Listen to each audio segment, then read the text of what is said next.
तो अभी तक जो हम बता रहे थे वो लास्ट क्लास का रिवीजन ही था बस, ठीक है। तो उसका हम लोग उसको अनदर वीडियो में अवेलेबल है। आगे हम लोग जो ओके देखेंगे सर। वो क्या है, इक्विवेलेंट सर्किट।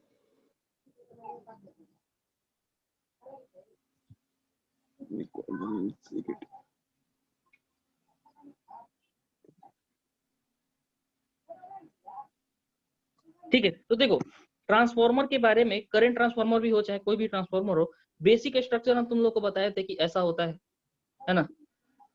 अब वो करंट ट्रांसफार्मर हो सकता है कि कोर का जो स्ट्रक्चर ऐसा ना हो, वो राउंड शेप का भी हो सकता है, सिटी में वो राउंड शेप का भी हो सकता है, अलग शेप भी यूज हो सकता है, ठीक है, बार वाला भी यूज होता है। लेकिन बेसिक ट्रांसफार्मर का स्ट्रक्चर मतलब एक कोर रहेगा, कोर पे तुम्हारा क्या होगा, वाइंडिंग होगा।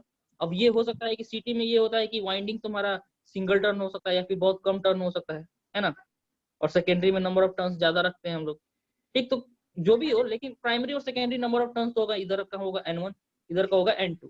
इसमें तुम क्या करोगे, तुम यहाँ से V1 सप्लाई देते हो, ठीक है, ये सप्लाई वोल्टेज तुम यहाँ से देते हो, ठीक। तो इसके वजह से क्या होता है, एक करंट शुरुआत में जाता है। इधर क्या किए देखो, शुरू में हम क्या किए, इधर इस सर्किट को ओपन रखे हुए, ठीक है। शुरू में हम क्या किए हुए हैं कि इस सर्किट को, देखो इस सर्किट को हम ओपन रखे हुए हैं, ठीक। तब तुम जो करंट दोगे तो शुरू में ये करंट लेगा कुछ, वो करंट जो लेगा वो क्या लेगा, आई नोट करंट लेगा। शुरुआत में जो करंट लेगा आई नोट लेगा, और इस साइड में कोई करंट नहीं रहेगा। ये नो लोड की कहानी है, समझ गए। तो ये अब करंट लेके करेगा क्या, तो देखो जब तुम करंट दोगे इसमें, ये देखो ये सारा बहुत इंपॉर्टेंट है। तुम आगे जब ट्रांसफार्मर भी पढ़ोगे ना, तो ये चीजें तुमको बहुत हेल्प करेंगी, समझ गए ना। तुम सबको बता रहे हैं इसलिए ध्यान से सुन लो सब कुछ, ठीक है। तो क्या हुआ, हमने सबसे पहले इसमें क्या किया, वोल्टेज किया, इधर का जो सेकेंडरी वाला वाइंडिंग है इसको ओपन सर्किट कर दिए। अब इधर से जब हम वोल्टेज दिए तो क्या होगा कि यहाँ पे आई नोट एक क्रिएट होगा। अब ये आई नोट जो है, ये इसका दो कंपोनेंट होगा। ये जो आई नोट जो है, इसको अगर हम फेजर फॉर्म में लिखे तो इसका दो कंपोनेंट होगा। एक होता है इसका मैग्नेटाइजिंग कंपोनेंट, और दूसरा होता है एक कोर लॉस कंपोनेंट, आईसी इसको बोलते हैं, समझे। अब ये मैग्नेटाइजिंग कंपोनेंट और कोर लॉस कंपोनेंट क्यों होता है, देखो इसमें क्या होगा, एक कंपोनेंट ऐसा होता है जो क्या करता है, यहाँ पे मैग्नेटिक फील्ड सेटअप करता है। क्या करेगा, मैग्नेटिक फील्ड सेटअप करेगा। तो यहाँ पे तुम्हारा एक मैग्नेटिक फील्ड सेटअप हो जाएगा, ठीक है। तो इस मैग्नेटिक फ्लक्स को हम लोग बोलेंगे क्या, फाई, ठीक है। मैग्नेटिक फ्लक्स को क्या बोलेंगे, फाई। फाई मैग्नेटिक फ्लक्स हो गया। आई नोट तुम्हारा क्या हो गया, कोर नो लोड करंट। क्योंकि इक्विवेलेंट सर्किट समझने के लिए, फेजर डायग्राम समझने के लिए पहले ढेर सारा टर्म जानना पड़ेगा, इसीलिए हमको इसको बताना पड़ रहा है, ठीक है। तो क्लास का ड्यूरेशन थोड़ा ज्यादा होगा। अभी तुम लोग को दूसरा क्लास तो नहीं है ना। नहीं सर। ठीक है, तो आराम से, तो इत्मीनान से रहना, तुम लोग बेचैन मत होना। सर बस बैटरी कम है यार तो चार्ज में लगा के बैठ जाओ, ठीक है। तो ये तुम्हारा नो लोड करंट हो गया, इसको कहते हैं magnetising current.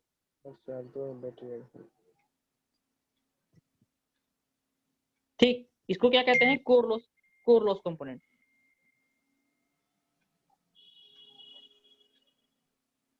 Core loss component of no load current,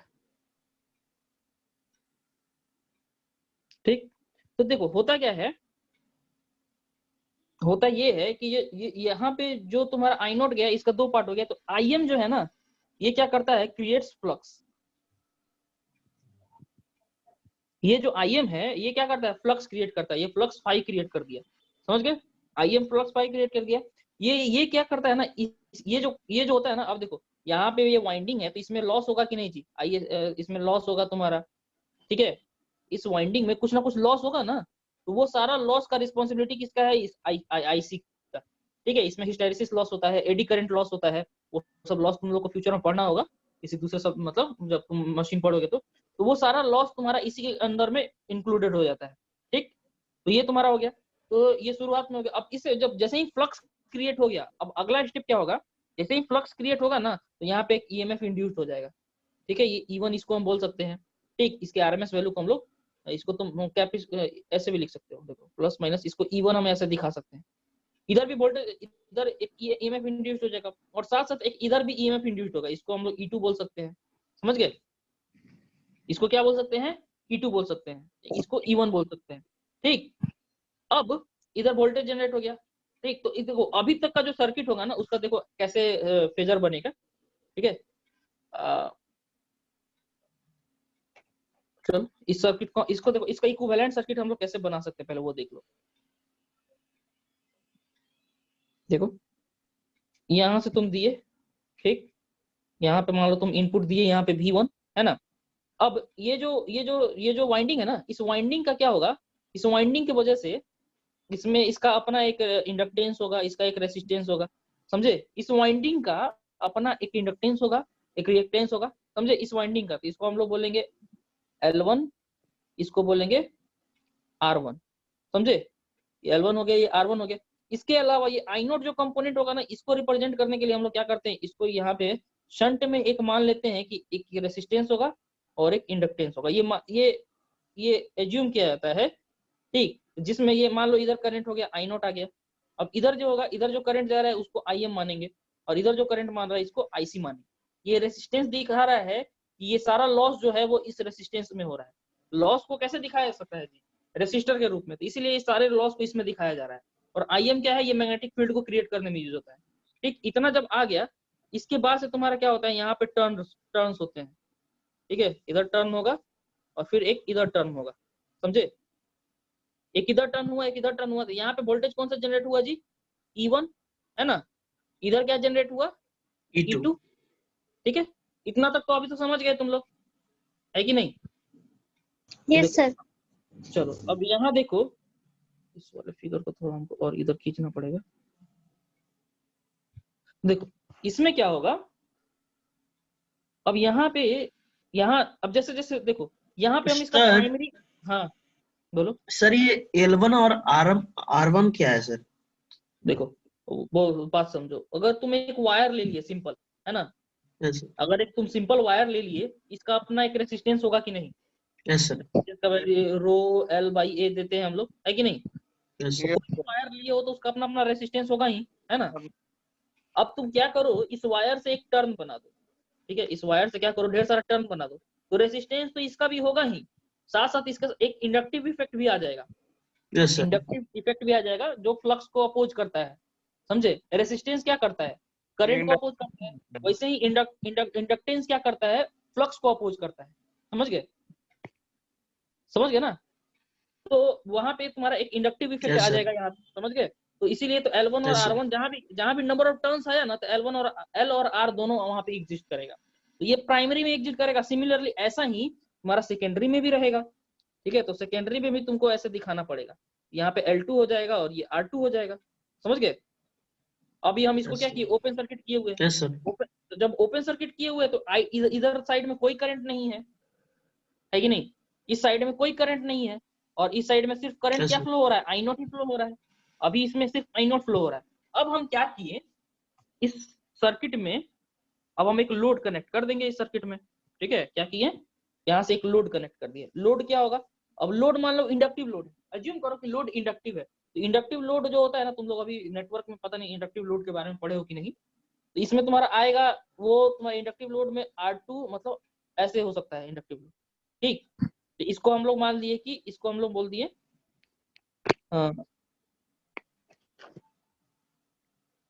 इसको हम ZL बोल दिए, ठीक है। दोनों के कंबाइंड को ZL बोल दिए, इसको RL बोल दिए, इसको XL बोल दिए, ठीक है। अब ये जो इंडक्टर है ना, इस इंडक्टर को हम लोग रिएक्टेंस से भी रिप्रेजेंट कर सकते हैं, रिएक्टेंस से भी रिप्रेजेंट कर सकते हैं। रिएक्टेंस तुम लोग जानते हो क्या होता है, हाँ, XL नहीं बराबर सर, होता है ओमेगा L, समझे। XL बराबर क्या होता है, ओमेगा L। ओमेगा क्या होता है, 2 पाई इंटू F, ये XL होता है, ठीक है। तो इसका यस यूज सर, किया जाता है हम लोग, समझ गए ना। ठीक ये है सर, अब हम इस सबको अगर बताने लगे ना तो बहुत मुश्किल हो जाएगा, समझे। तो ये सब नेटवर्क का बेसिक चीज है, ठीक। तो ये इतना समझ गया ना ये सर्किट। अब जैसे ही ये सर्किट तुम मतलब ये कंप्लीट हो गया, यहाँ पे लोड लगा दिए, समझे। तो देखो करंट ट्रांसफार्मर में इस लोड को हम लोग क्या कहते हैं, इसका स्पेशल नाम दिया गया है। करंट पार्टिकुलरली करंट ट्रांसफार्मर में इस लोड को स्पेशली क्या कहा जाता है, बर्डन, ठीक है। बर्डन कहा जाता है, समझ गए।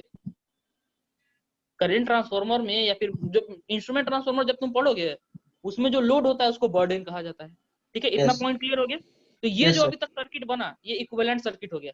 इसमें देखो एक और चीज होगी, वो चीज ये होगी कि ये जैसे ही तुम इसको लोड कनेक्ट कर दियो, इसमें एक करंट फ्लो होगा, वो होगा I2। ठीक है, समझ गए?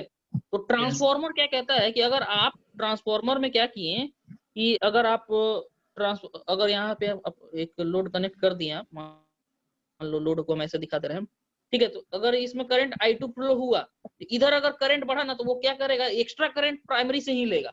समझ गए? वो एक्स्ट्रा करंट कहाँ से लेगा? प्राइमरी साइड से लेगा। ठीक, तो ये जो पहले इसमें I0 करंट फ्लो हो रहा था ना, अब इसमें एक एक्स्ट्रा करंट फ्लो होना शुरू हो जाएगा। ठीक है, वो क्या करंट क्या होगा? I2 का रिप्रेजेंटेटिव होगा। वो करंट क्या होगा? I2 का रिप्रेजेंटेटिव। देखो कैसे, I1 देखो इधर, वो इसके वजह से क्या होगा, एक करंट इधर फ्लो होगा, समझे? वो करंट होगा I2 डैश। समझे? कौन सा करंट होगा? I2 dash. I2 dash. तो ये और I2 डैश और I देखो कैसे रिलेशनशिप रहता है, I2 डैश N1 बराबर I2 इंटू N2, ये रिलेशनशिप होता है। समझे? ठीक है, तो यहां से तुम्हारा I2 डैश का वैल्यू कितना आ जाएगा?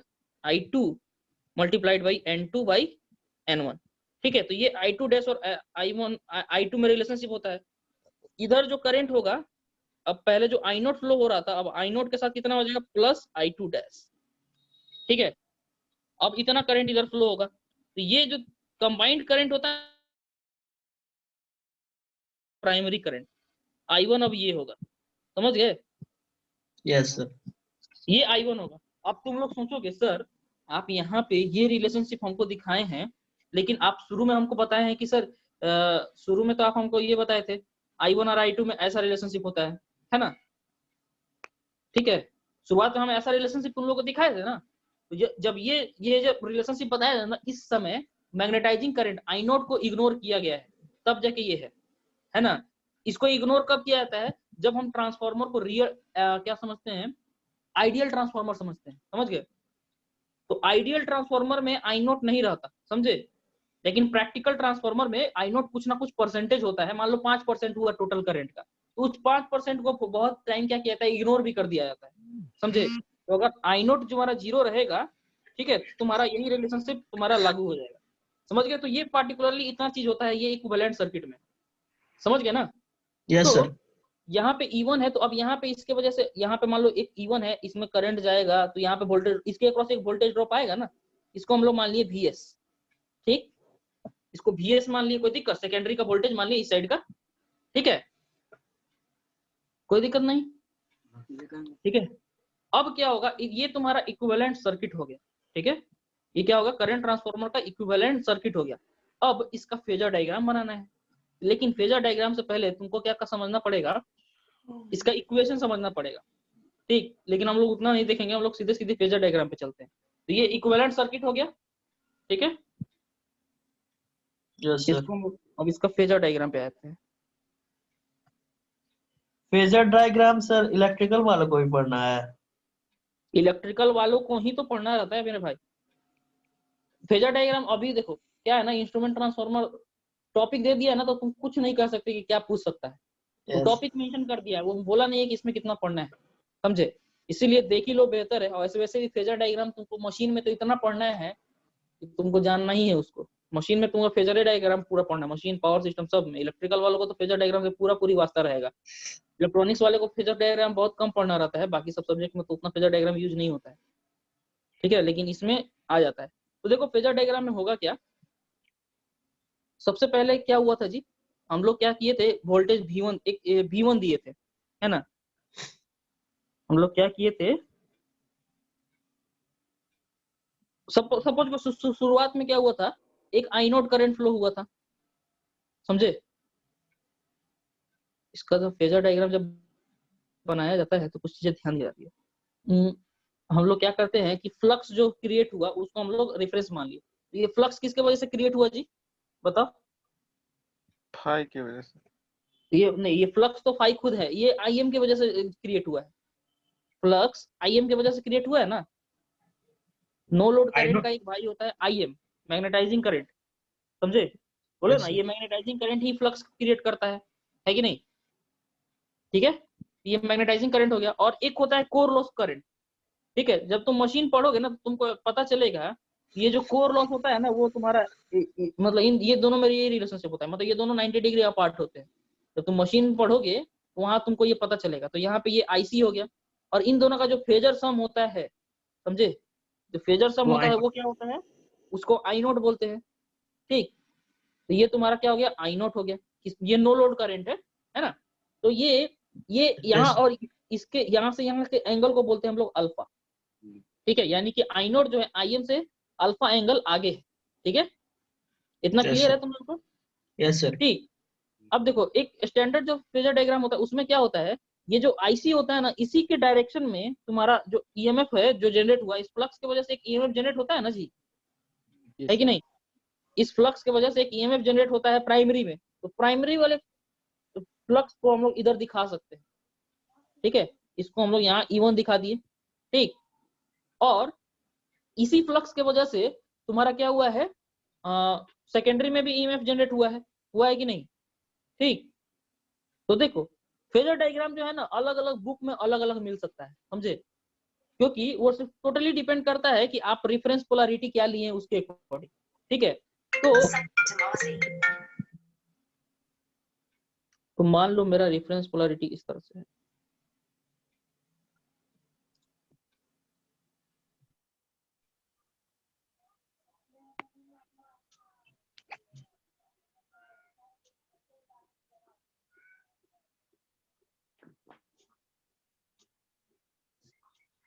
चलो, बुक तो बहुत सारे बुक में क्या करता है ना कि तुम्हारा E1 इधर लिया ना, तो जो इस फ्लक्स से जो जनरेट हुआ E2 उसको इधर लेता है, इधर, इससे डायरेक्टली वर्टिकली डाउनवर्ड, समझे, कहाँ लेगा, यहाँ से ऐसे डाउनवर्ड।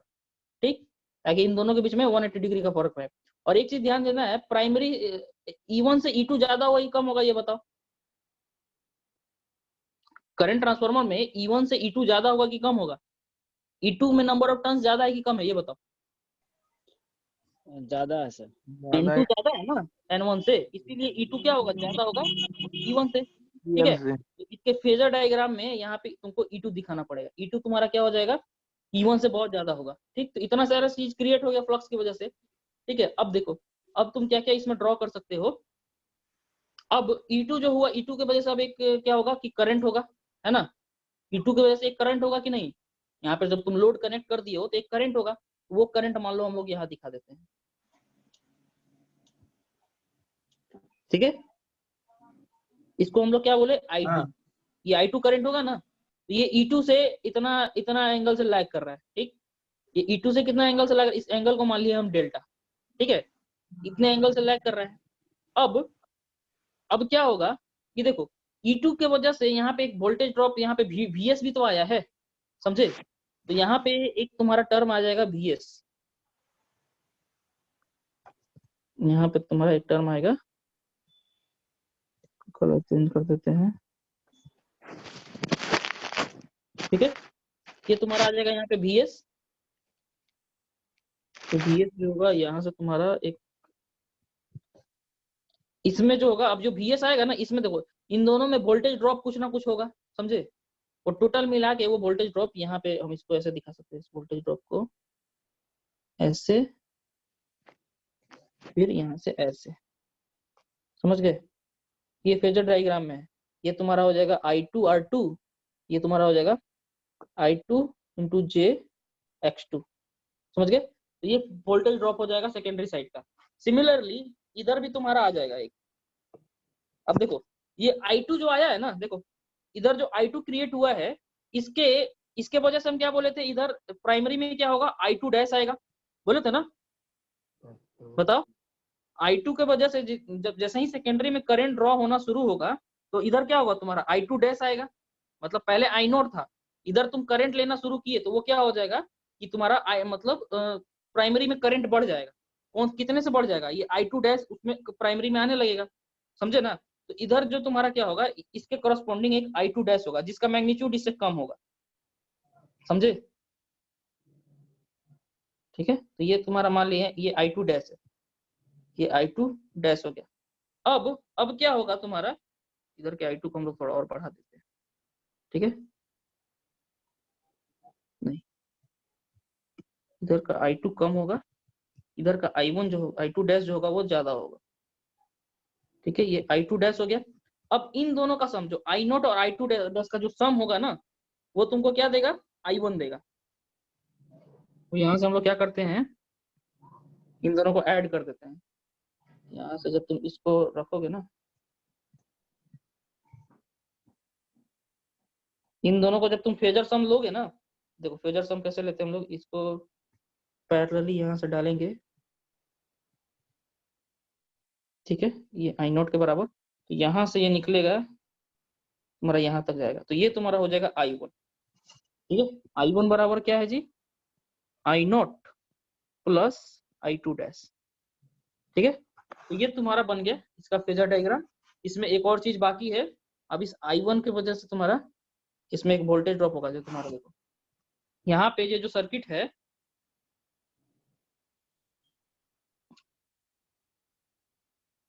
इसको इतना भी हम लोग बना सकते हैं तो मेरा काम चल जाएगा, समझे। इतना भी फेजर डायग्राम हम लोग बना के इसको दिखा सकते हैं, समझे। E1 क्रिएट हुआ, इसमें हम लोग V1 वगैरह जो है इसको हम लोग इग्नोर कर दिए हैं, इसको अभी हम लोग रिप्रेजेंट नहीं किए हैं इस सर्किट में। ठीक है, इतना भी हम लोग फेजर डायग्राम बना दे तो मेरा काम चल जाएगा। अब तुम लोग सोचोगे सर ये फेजर डायग्राम बनाने का क्या पर्पस है। देखो, अगर तुमको फेजर डायग्राम बनाने के लिए बोलता है तो तुम इतना बना दो, ठीक है, तो तुम्हारा काम चल जाएगा। इसके लिए तुमको सर्किट में इतना सारा चीज दिखाना पड़ेगा, समझे ना। ठीक है, हम मिनिमम डिटेल इतना ही जा सकते हैं, इससे और ज्यादा डिटेल में जाएगा ना तो तुम लोग बहुत ज्यादा कंफ्यूज हो जाओगे, समझे। ठीक है, तुम लोग रुके भी हो कि सब चल दिए, ये सब सर। सब हो ना। ठीक है। ऑडियो बंद, वीडियो बंद कर लो यार तुम लोग अपना। पगला गया है। ठीक है, तो ये तुम्हारा हो पता नहीं गया यार, फेजर, उंगली ठीक है चला ना। गया था वो इसी पे।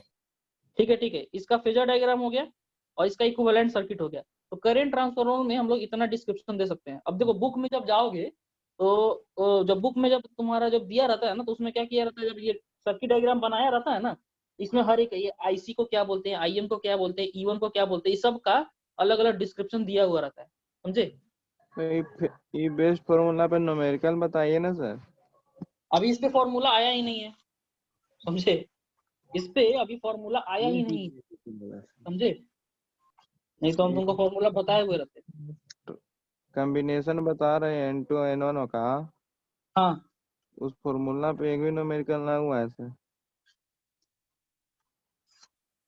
ठीक है, उसके बेस्ड फॉर्मूला देख सकते हैं, क्वेश्चन उसके हिसाब से मिलेगा तब तो। तुम लोग तो क्वेश्चन अरेंज करते नहीं हो कि तुम्हारे एग्जाम में क्या क्या क्वेश्चन पूछा है, ठीक है। क्वेश्चन हम तो क्वेश्चन इस पे बेस्ड क्वेश्चन बना सकते हैं, लेकिन जानते हो इसमें भी बहुत सारा डिटेल बाकी है जो तुम लोगों को, हमको नहीं लगता उतना डिटेल पढ़ना है, समझे। इसीलिए हम थोड़ा उसको अवॉइड कर रहे हैं, समझ में आया ना। ज्यादा डिटेल बता के कंफ्यूजन में के स्टेट में रखने से तो अच्छा है कि वो उतना सारा डिटेल ना बताया जाए, समझे।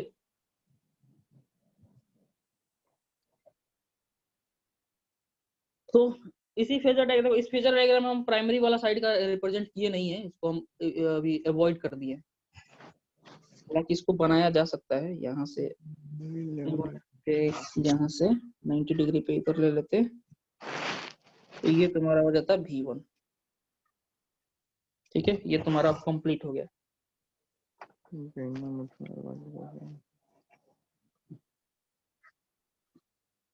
यहाँ पे तुम्हारा ये VS था, ये वाला फेजर। ठीक है, तो ये इसका फेजर डायग्राम हो गया, समझ गए। हम लोग करंट ट्रांसफार्मर में इतना ही लिख देते हैं, इतना ही बहुत है, समझ गए।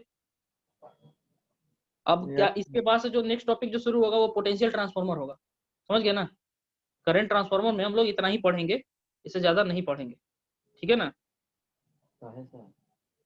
हाँ, इससे ज्यादा पढ़ेंगे तो वो बेहतर नहीं होगा हमारे बाकी सब टॉपिक के लिए, क्योंकि इससे ज्यादा इंपॉर्टेंट टॉपिक इसके बाद वाला है, जैसे पावर मेजरमेंट, एनर्जी मेजरमेंट। हमको उम्मीद नहीं है कि इससे ज्यादा तुम्हारे सिलेबस में पूछेगा, ठीक है। तो कल का जो क्लास होगा वही 11 बजे से होगा, ठीक है, 11 बजे से होगा। और उसमें हम लोग क्या पढ़ेंगे, पोटेंशियल ट्रांसफार्मर पढ़ेंगे। कल जो है तुम्हारा इंस्ट्रूमेंट ट्रांसफार्मर वाला टॉपिक कंप्लीट हो जाएगा। पोटेंशियल ट्रांसफार्मर हम लोग कल पढ़ेंगे, उसके बाद से सीटी और पीटी में क्या क्या डिफरेंस है वो पढ़ेंगे, फिर इंस्ट्रूमेंट ट्रांसफार्मर का क्या एडवांटेज है वो पढ़ेंगे, ठीक है, ये सारा ये टॉपिक तुम्हारा कल कंप्लीट हो जाएगा। ठीक है, तो चलो आज के क्लास में हम लोग ठीक इतना है ही सर। रहना। ठीक है,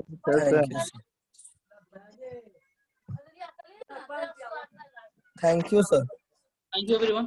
कल का क्लास तुम लोग सबको टाइम पे अवेलेबल रहना। Yes sir. ओके।